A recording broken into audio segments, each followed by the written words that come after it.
This is big for the Celtics as Neemias Queta has warranted 2 starts with this Celtics team and has looked phenomenal in both of them, really showcasing his skill set and what he could bring to this Celtics team. We'll also be diving and looking at Kendrick Perkins calling out a ex-Celtic teammate who also has some ties with the Boston Celtics. We'll be looking at all of that, where Neemias Queta fits, what Kendrick Perkins had to say, and more on this episode of Celtics Digest. I'm Bruce Veliz. You guys have been absolutely fantastic showing your love and support over on the channel. Thank you guys so much. Without further ado, let's dive into the video at hand. Make sure to grab a snack. And like I said in the introduction, he is the real deal, and that is referring to Neemias Queta, as he has been phenomenal for the Boston Celtics so far these last couple nights, in really starting and kind of getting to showcase his skill set for this team and what he can bring for those fans that don't necessarily really know him. And I think that is great, as he can be utilized in some mismatches in some lineups, and he's really working solid alongside forward Al Horford, with Jaylen Brown being out, having some of those scorers, and Peyton Pritchard and Sam Hauser still being able to come off the bench and still help out that bench unit scoring. Queta is able to bring some rebounding and shot blocking to that front court that is necessarily needed. And in last night's matchup versus the Warriors, Neemias Queta had 14 points, 8 rebounds, and 2 blocks with a plus 13, shooting 6 for 11 from the field. And that is just an astonishing performance, not only just on the offensive side, but the defensive side as well. And Queta,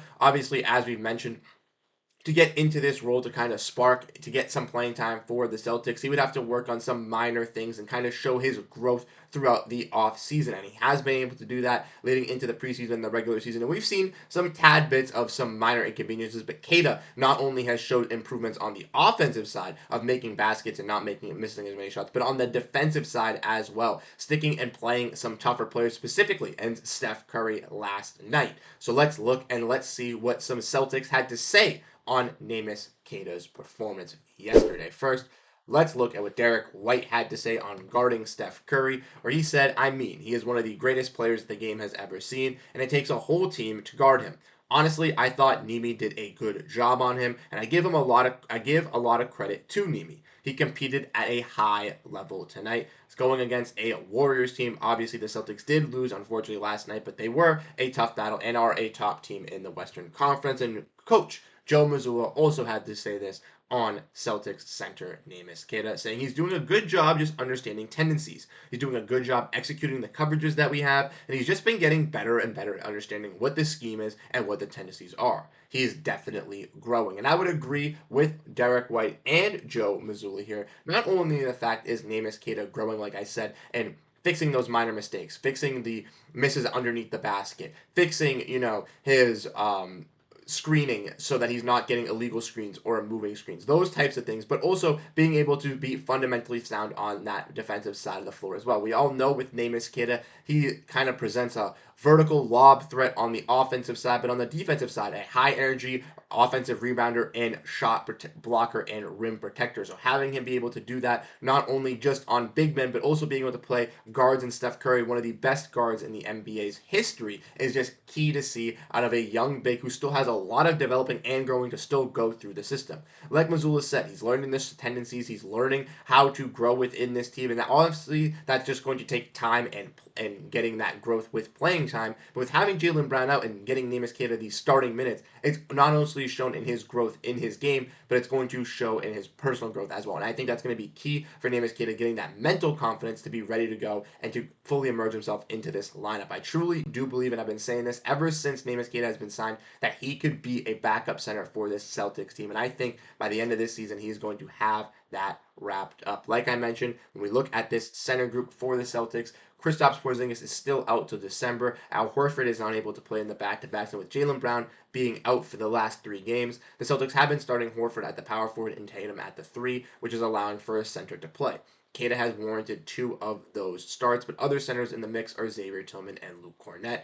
Luke Kornet dealt with some hamstring soreness yesterday and did not return to the game, but he's been a solidified backup big. But with Queta's high energy and with the amount of rim protecting and vertical lob threat. He's basically a mini KP that they can really work with and have as a replacement in that lineup, which I think is key for their success. And if Kata can continue to grow and keep showing us this skill set, it is going to be influential for the Celtics backup big man group, because not only is Neemias Queta going to work his way up and make a name for himself, but he's going to be viewed as one of the better contracts in the NBA. So let me know what you guys think about Neemias Queta and his recent performances for the Celtics and how you guys feel about the big man overall. Truly, I'm a huge fan of him, and I can't wait to see how he grows with this squad. But let's get into the next part here, which is This Is Wild, ladies and gentlemen, as we had Kendrick Perkins, like I mentioned in the introduction, calling out an ex-Boston Celtic teammate and championship teammate as well. So let's dive in and let's get to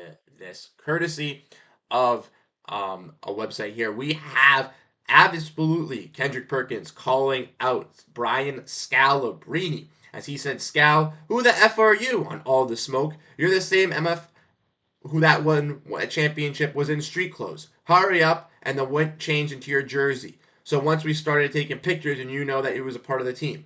And I actually like Scal, but I thought there should have been a phone conversation, right? Scalabrine just averaged 1.8 points per game in 48 minutes playing for this Celtics team. And meanwhile, Perkins played 78 games for the Celtics that year, where he was a starter in those playoff runs or coming off the bench. And the Celtics noted that Mazzulla did contact Perkins to say that he'd come to events. Obviously, Perkins was noticeably absent from the Celtics 2024 championship, and that's where this whole beef kind of started, where Scalabrine basically said that it obviously was an open doors policy for all these players to come back. And obviously, with Perkins not being one of those guys welcome back or seen in the light, maybe that's the case. And we all know Perkins's takes and all Perkins's drama with this Celtics team over the last couple months leading up to the championship, claiming that this team could not win with Jaylen Brown and Jayson Tatum, claiming that this team, needed to split them up, saying that they weren't the best team in the playoffs, saying that other teams were going to be better than them this season. And as we can see, the Celtics are clearly one of the more dominant teams in the Eastern Conference, if not the most dominant, with the Cleveland Cavaliers. So at this point, ultimately, I think Perkins is just talking crap. Perkins even came out and didn't even pick the Celtics to win the game versus the Warriors last night. It's just absolutely ridiculous. Perkins, you need to stay on that side. We don't care. Stay over there. Scalabrine works for NBC Sports Boston, obviously, is a member of the Celtics, has been a member of the Celtics organization for very long, and bleeds green and is a diehard Celtic.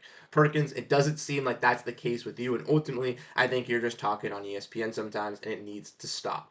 Ultimately, this beef is ridiculous and needs to stop in general. But I think that Scal is in the right here, in my opinion. If you wanted to come back, if you want to see this team, you have that open door policy. He does state that obviously with Joe Mazzulla, he does have that open door policy. So we'll have to see if it does go into full effect. But if not, then that's obviously a little bit of a red alarm for Perkins, because he wasn't at the championship parade. He wasn't invited back for anything else. And he has publicly gone out and, talked badly about the Celtics on ESPN. So let me know what you guys think down below in the comment section. How do you guys feel about the beef? How do you guys feel about Neemias Queta? What are your thoughts on this Celtics team? Like we said, 2 losses in the season so far. Lost to the Warriors and lost to the Pacers, but it's still solid overall record. Jaylen Brown has been out as well, so we'll have to see how that looks for the Celtics, how this team really gears up going into the next couple games. But let me know what you guys think down below in the comment section, how you guys feel, and I'll catch you guys in the next video. Have a great rest of your day, and go Boston Celtics.